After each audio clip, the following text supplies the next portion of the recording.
In the book, I give you 20 something tools to use, a bunch of them. And I divide them into mind tools, body tools, and behavior tools. And they're kind of offshoots of cognitive behavior therapy. You can think of it as a self-help approach to cognitive behavior exercises that you could do on your own. But some of them work even better, say, if you had a therapist guiding you in them. One of the tools that I talk about in the mind tool section, in the cognitive section, is affective labeling.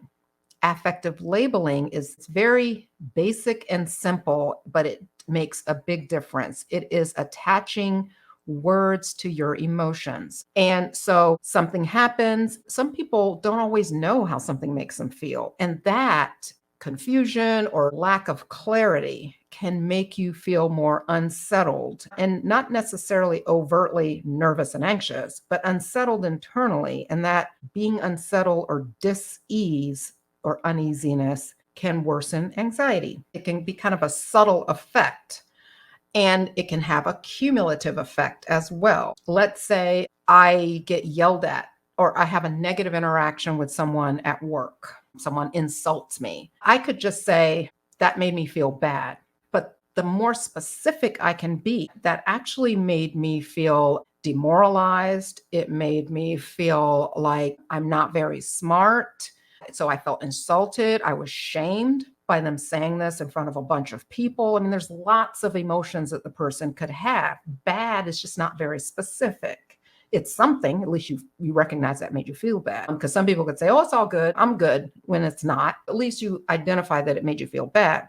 But you need to take it a step further and identify what's the actual emotion that you felt.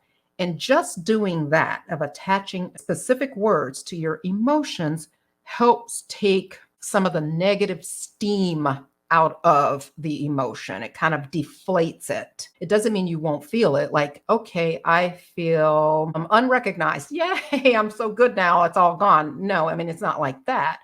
But over time, it helps take some of the power out of the negative feelings. The more introspective you can be, the better you can cope with distressing emotions, anxiety being one of those. In the book, I have an appendix of listing kind of categories of emotion, like happy, sad, angry, and give you words that match what it's like to have mild happiness versus, a medium level of happiness and more of an extreme form of it, and to increase your vocabulary so you can get more specific. And this is a great exercise for anyone, but it's an even better exercise for teens and anyone who's really undeveloped in the area of being introspective and being able to recognize how you actually feel about things. And there's a lot of adults who grew up not really knowing how to identify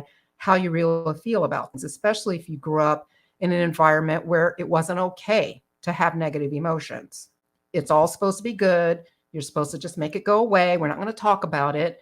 Then you can grow up being very behind or stunted in your development of being able to recognize how you really feel and process it. I have to say, they should really be teaching why am I so anxious at every school and university right around the world, and every workplace, definitely at school. The amount of content and education that is in your book is off the charts. I've never seen anything like it in my entire life. The level of detail you've gone through, it is unbelievable. It is more than value for money.